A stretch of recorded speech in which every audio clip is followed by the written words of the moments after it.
Book 2, Chapter 31, of the Danger of Trusting Banished Men.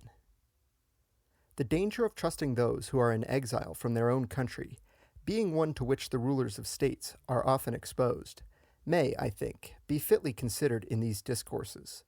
and I notice it the more willingly, because I am able to illustrate it by a memorable instance which Titus Livius, though with another purpose, relates in his history.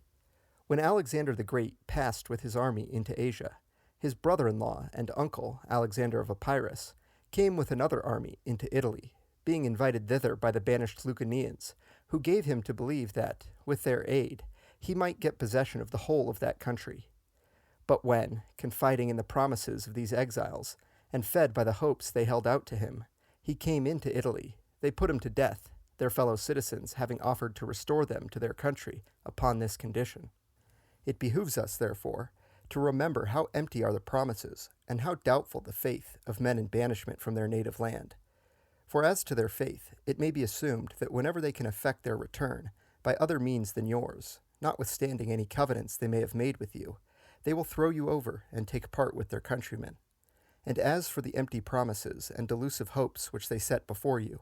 so extreme is their desire to return home, that they naturally believe many things which are untrue, and designedly misrepresent many others, so that between their beliefs and what they say they believe, they fill you with false impressions, on which if you build, your labor is in vain, and you are led to engage in enterprises from which nothing but ruin can result. To this instance of Alexander I shall add only one other, that, namely, of Themistocles the Athenian, who, being proclaimed a traitor, fled into Asia to Darius, to whom he made such lavish promises if he would only attack Greece, that he induced him to undertake the enterprise.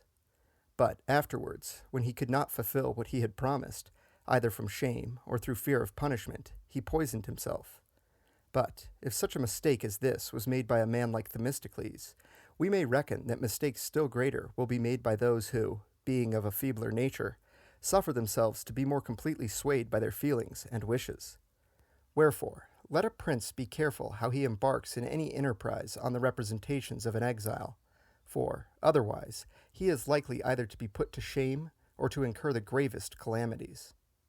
Because towns are sometimes, though seldom, taken by craft, through secret practices had with their inhabitants, I think it not out of place to discuss the matter in the following chapter, wherein I shall likewise show in how many ways the Romans were wont to make such acquisitions.